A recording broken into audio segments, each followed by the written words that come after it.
Hello, and welcome to Bubbling Through Dungeons, where mistakes were made, but not by me. Okay, that's a lie. Mistakes were made, and it was me. But we're going to talk about those mistakes today so that you don't have to make them in your game. Let's go.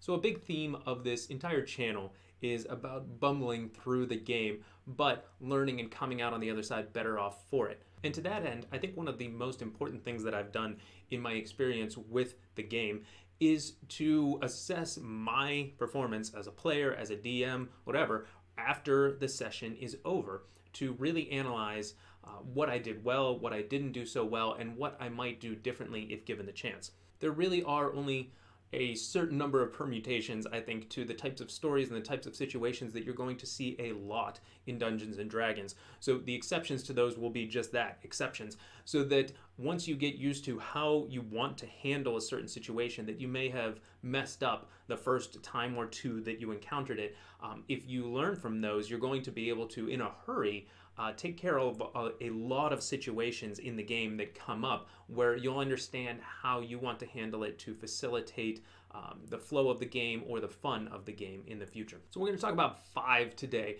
that after I finished my first campaign, and I had been running one-shots here and there in between those sessions as well, but after I was done, I kind of looked back and I said, all right, I'm trying to learn session to session how to do things better, but on the whole, what were the things that I could have improved in this campaign so that the next time I do one, I will approach it slightly differently. And I think already in some of the campaigns and sessions that I've run, this has shown to be beneficial to me at the table. So the first is in regard to session 0, and that is that I would have a session 0 at the table. We talked about this in a little bit more detail in the episode of Bubbling Through Dungeons that came out on session 0, but I really think that there is such an important benefit to just sitting down and talking through it while everyone is there to play, but before you start playing, to talk through who your characters are, what the relationships between them might be,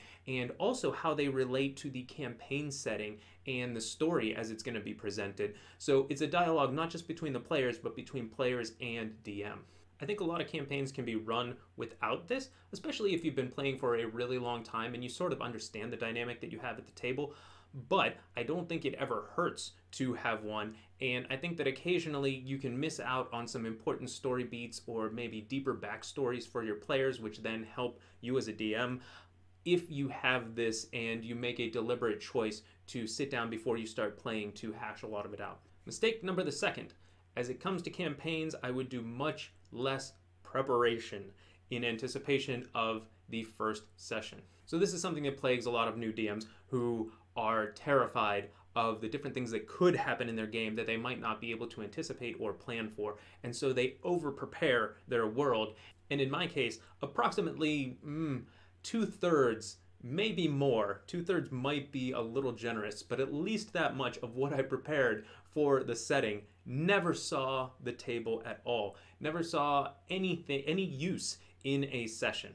Now, I'm going to give myself a little bit of a pass because it was my first campaign, and I've since learned from it, and I'm able to truncate my notes and my preparation when I'm getting ready to run something, whether it's one session or multi-session. But the point stands that if you're trying to prep something and it's going to be a longer campaign, it might be at least one full story arc, perhaps longer. It's going to take you through several tiers of play, many levels of play for your players.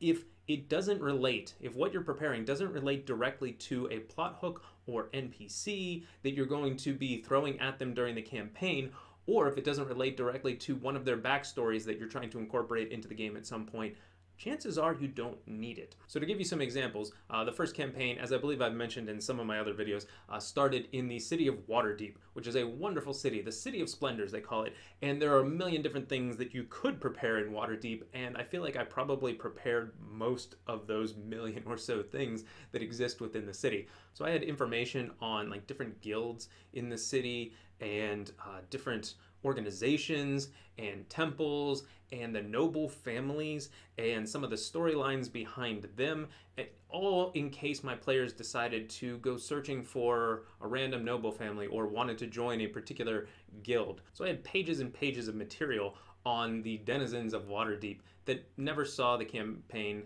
were never introduced in the campaign, and never will be, frankly. It could go to level 20 and it could stay in Waterdeep the entire time, and much of that will never hit the table. So I learned my lesson, and hopefully you're able to learn as well from this. And point being, say one of my players did want to join a guild, then I would have been like, haha, my preparation is justified. But it really wasn't, because at that point, if one of my players wanted to join a guild, then you can figure out those details. But if it doesn't directly apply, again, to the plot hooks, the characters, the setting, the backstories of your campaign, you don't need it. And then you can prepare it once it is needed. If your players reach out to you and say, hey, I'm interested in joining the Glassblowers Artisan Guild, whatever it might be. But just imagine having, say, a really fleshed out Thieves Guild in your city, but you don't have a story arc related to the Thieves Guild in the city. So how are you going to bring the Thieves Guild into it? Well, you could shoehorn it into the plot if you really wanted to, but otherwise, it's only going to make a difference if, say, you have a rogue who's like, oh, is there a Thieves Guild? I'm going to look for this Thieves Guild. But again, the chances of that happening are small enough that those are the types of things that you will want to prepare as you go along, not before the campaign starts. I think there are exceptions to this rule when it comes to world building, and we'll get to that in future videos, but the principle of less is more, I think, is very, very true when it comes to campaign prep, so that you don't bog yourself down with a bunch of details that aren't necessary. Mistake number the third, taking PCs out of combat. Now, this was related to one of my players who was playing a fighter. And fighters can be very, very useful in combat, obviously, but they also don't necessarily have some of the range and mobility, especially depending on how the player decides to play that fighter. So we had a few fights in a row with opponents who could fly, enemies who could fly. And after a few of these, the player said something to the effect of, like, wow, I wish I could contribute more in combat. Sorry, guys. And this player and I are very good friends, so there was no hard feelings. He wasn't mad at the campaign for not giving him enemies that he could bash at melee range, but at the same time, he did want to be able to contribute more. Now, to be clear, not every character is going to contribute equally in every combat, and there will be stretches of encounters where a particular player doesn't have as much to do as the others. This is natural. It's impossible to balance it perfectly throughout the game so that everyone has an equal amount to do in each encounter, in each session, in each string of sessions. So that isn't the goal. But the goal is to avoid long strings of fights and sessions where one player feels like they're a third wheel or a fifth wheel. And I actually don't think that just the few fights in a row against the flighted opponents was an issue in and of itself, but I exacerbated it with a decision that I made in an adjacent encounter. So they were fighting a wizard, a high-level wizard with a bunch of high-level spells, and one of them was Force Cage. So people who know the spell Force Cage know that it can take somebody out of combat pretty much indefinitely. And the spell went off successfully. One of the other players did try to counterspell it, but that was unsuccessful. And so this particular player, who had already had a string of sort of rough encounters for him, was taken out of this combat entirely in the first, maybe second round of combat by this Force Cage spell and forced to watch the fight from inside the Force Cage. Now, in-game, I had a very detailed and justifiable reason why this particular enemy, this wizard, cast Force Cage on this player. There was a tactical reason, there were thematic reasons with how they liked to cast their spells and what kind of spells they had prepared, but at the end of the day, it was less fun for this player. So it's on me and on you as a DM in situations like that to come up with a different justifiable decision that is more fun for your players at the table. And there will always be individual fights where somebody, through a combination of like their particular class roll or maybe the dice rolls that they make, doesn't contribute much, if anything. That's always going to happen, and that's nothing that you can do. There's nothing that you can do really as a DM to avoid that entirely. But when you start to see it as a trend, that's when you have to find other solutions and figure out ways to get that player involved and give them encounters or situations that that are going to allow them to shine. And this can also relate to social abilities versus combat abilities, because of course there are going to be players with very low charisma who don't do much of the talking, and if you have a string of encounters in a row where you're talking your way through it, that's fine, that's great, because you need a chance for those skills and those kind of characters to be able to shine. But if you lean too heavily one way or the other, then you might get players who say, wow, I took all of these charismatic abilities and I'm not getting a chance to use them, or vice versa. So again, you're looking for trends in this more so than individual encounters. But once you identify those trends, you can lean away from them so that you're providing a variety of different encounter types for your players that allow each of them at some point to shine. All right, mistake number whatever we're on. Allowing or not allowing different alignments. So I'm actually a fan of alignment in 5th edition. I know it's a very maligned aspect of the game, and there are some people who think that it could be done away with. I think you could get rid of alignment and you'd have much the same game, but I think it's an interesting tool that can be used in a good way.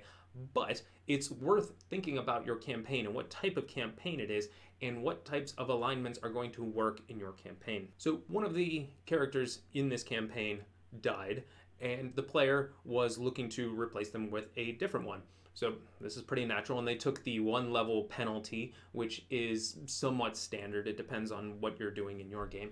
But they came in, and so this player talked to me and said, I have a character who's evil aligned. Can I play them? And I usually try to err on the side of allowing freedom for the players. So I said, yes, absolutely, you can play an evil aligned character. Just make sure to remember that you have to be able to work with the group, even though the rest of them are good or neutral aligned. And he was fine with this, and to his credit, he worked with the group and he contributed quite a bit, but was never quite a member of the party in-game because of this difference, because his motivations were clearly much different. Now, you can run campaigns with characters of differing alignments, and it can work very well, and oftentimes it can actually create some very interesting tension at the table. But if you're running a campaign that is essentially heroic, and this was a very much a like kill the big monsters, stop the big world cataclysm style thing, and they had a fun time with it, but it was a very heroic campaign. They were doing things for essentially selfless reasons, despite getting some rewards at different periods of time. And it became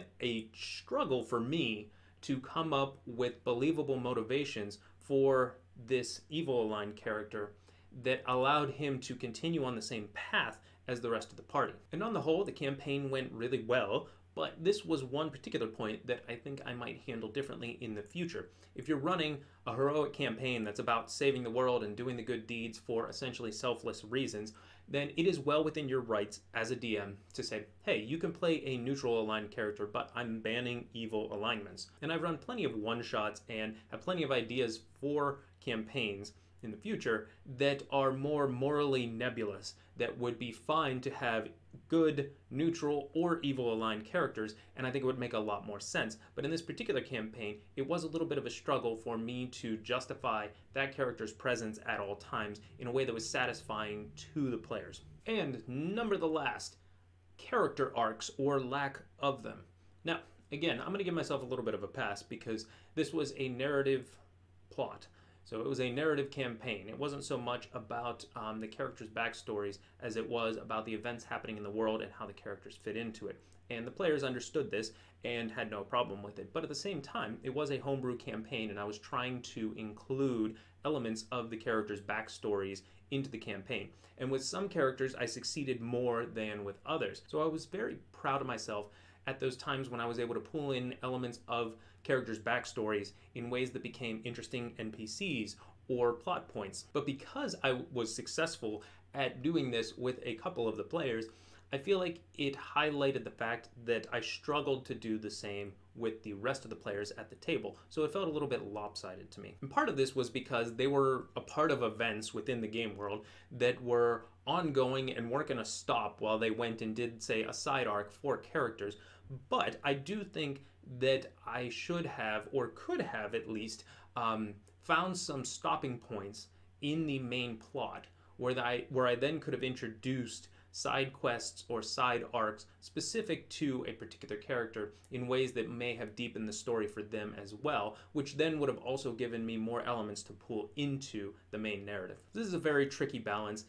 to hit, and I don't know that there's a perfect balance. And in any given campaign, sometimes it's just going to be easier for you as a DM to generate ideas on a particular NPC or a particular character or a particular backstory you get, as opposed to some of the others that maybe don't match as well with the plot hooks that you're given or the area of the game world that you're in. So some of this is part of the social contract of the game, where players understand that you will include elements of their backstory as you can, but if they make it very difficult for you to do so by either one, not giving you much to work with, or two, making those elements tough to work into the theme or setting of the campaign, that the expectation is that you won't have as much from your own backstory pulled into the campaign. And this can be compounded when you have, so in this particular campaign, there were 5 PCs, and they were from all different parts of the Forgotten Realms. So how do you pull all of those together into something cohesive? And the answer is, it's very hard. I don't know that I have a perfect answer.